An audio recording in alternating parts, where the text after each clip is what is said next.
Hello, Harvest family. My name is Dave Cresswell, and it's a privilege to bring Harvest in your home to you today. A few weeks ago, in one of Brent's sermons, he touched on the story of the woman who had the physical issues for 12 years and touched Jesus' robe and was healed. And that story is found in Mark chapter 5, verses 21 to 43. It just reminded me how much I love that section.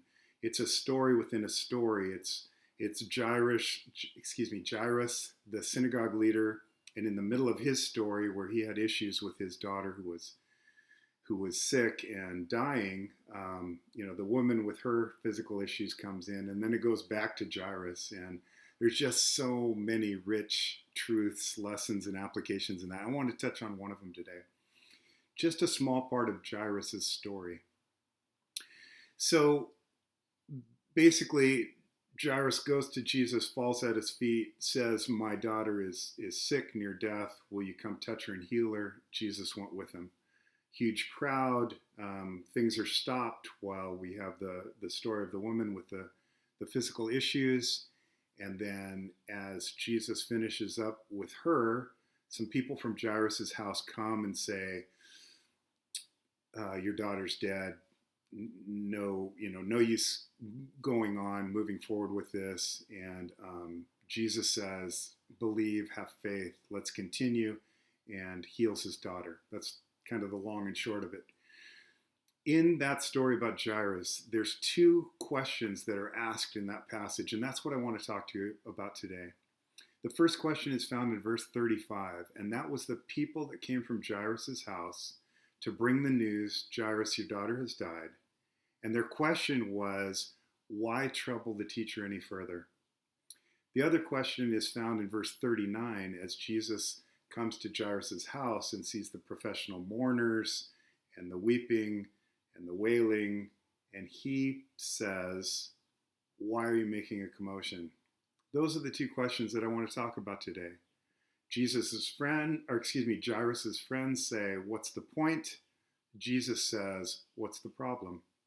So the first, Jairus' friends that say, "Why trouble the teacher any further?" It makes sense if you believe that Jesus is only a teacher or a wandering prophet, or maybe you think that he's just another spiritual leader who happens on the stage of history and could be accommodated along with Buddha or Krishna or Muhammad. But we know differently. As Peter said, "You are the Messiah, the Christ, the Son of the living God." We know that Jesus is our Savior and Lord and was absolutely unique in his birth, triumphant over death, and absolutely glorious in his ascension. And he lives today, and all who believe in him and call on his name, he accepts and he lifts up and he calls us his children. So of course it's important to go to him. But as you can understand, if you only thought he was a teacher, you would say, "Why bother the teacher any further?" Interesting. Second question is, what's the problem? The gathering of the professional mourners and the commotion and the people wailing, that's proof that the girl is dead.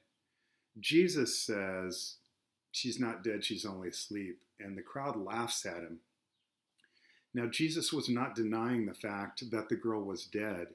He was simply about to reverse the verdict of death, to raise her as if from sleep.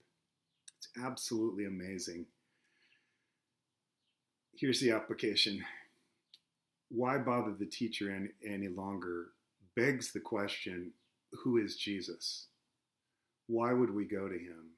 If you're not a Christian today, that's the most important question that you should answer, that you need to answer in your life. Who is Jesus? What did he do? What does he mean to me? As Christians, the same application is true.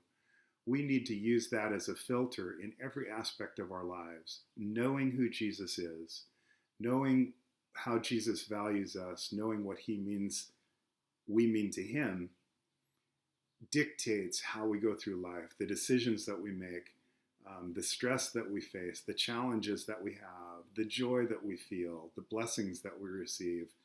All of it is because of who Jesus is and our knowledge of that. Amazing application.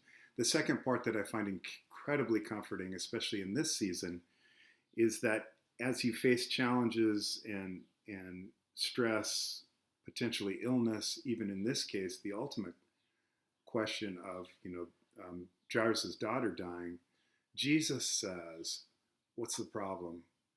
We know that he's a sovereign Lord and Savior, the creator of the world, and that he holds all of us and all of these things in his hands. We know that nothing catches him by surprise. And we know that he has a purpose for all things. Whether we understand now or not, Jesus is in control. We're his children and we are in his hands. And there isn't anything that we think, that we maybe know is insurmountable, that Jesus doesn't stop and just say, "What's the problem? Come to me. I'm with you always. Let's figure this out." I just find amazing comfort in those two questions and the application, and I hope that you did too. Thank you for allowing me into your home, and please know that you are loved.